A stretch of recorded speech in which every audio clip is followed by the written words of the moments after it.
অধ্যক্ষ আল্লামা মাসুদুল ইসলাম সাহেব। अस्सलामु अलैकुम व रहमतुल्लाहि व बरकातुहू। इस्लाम जिंदा होता है हर करबला के बाद, सुन्नियत जिंदा होता है 26 एप्रिल के बाद।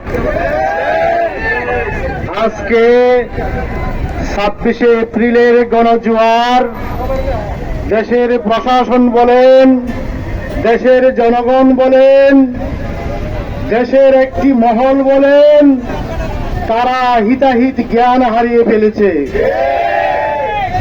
সেই জন্য আহলে সুন্নাত ওয়াল জামাতের একজন নবী প্রেমিককে তারা শহীদ করেছে।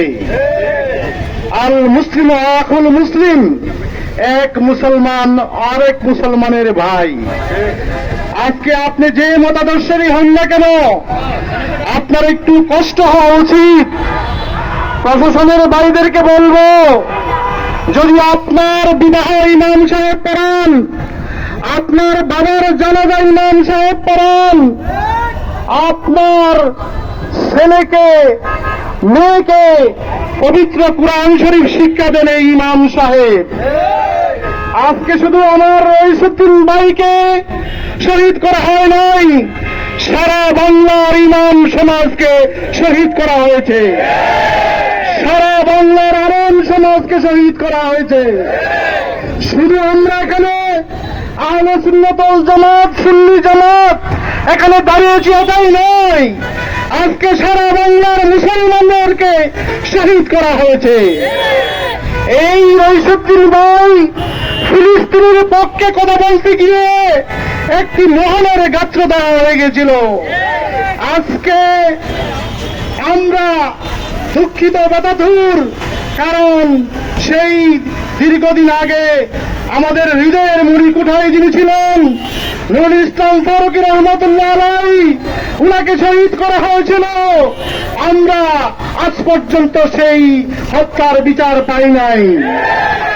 তখন যদি আমরা সারা দেশের মানুষ আজকে যেভাবে হাটে ঘাটে মাঠে নেমে পড়েছি, ওই সময় যদি আমরা নেমে পড়তাম, আজকে রইসুদ্দিন ভাইয়ের এই ঘটনা ঘটত না। আজকে আমি দায়িত্বহীন ভাষায় বলতে চাই, বাংলার মুসলমান আর চুপ থাকতে পারে না, আহলে সুন্নাত ওয়াল জামাত আর চুপ থাকতে পারে না।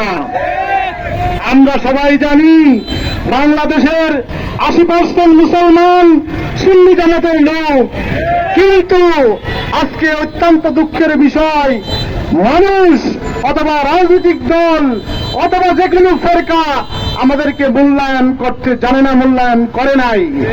কিন্তু আজকে ফিলিস্তিনের পক্ষে সারা বাংলাদেশের আহলে সুন্নাত ওয়াল জামাত, সুন্নি জামাত এক কাতারে এসে দাঁড়িয়েছে। সেই ঐক্যকে আজকে আরো শক্তিশালী করার জন্য আমি মনে করব আমার রইসুদ্দিন ভাই শহীদ হয়েছেন। সারা বাংলার সুন্নি মুসলমান আছে এক কাতারে, আজকে হৃদয় রক্তক্ষরণ হচ্ছে। অনতিবিলম্বে আমরা আহ্বান জানাই, সারা বাংলার প্রত্যেকটা গুসাই গুসাই আজকে আন্দোলন হইতেছে। আপনারা যারা প্রশাসনে আছেন, আপনাদের সাথে আমাদের কোনো মতবিরোধ নাই, কারণ আপনারা দেশের আইন শৃঙ্খলা রক্ষা করেন। কিন্তু অনতিবিলম্বে যারা এই কাজ ঘটিয়েছে তাদেরকে দৃষ্টান্তমূলক শাস্তি দিন। অন্যথায় যে ফিলিস্তিনের পক্ষে আমার রইসুদ্দিন ভাই দাঁড়িয়েছিল, বাংলাদেশকে আর একটা ফিলিস্তিন বানাতে দিবেন না।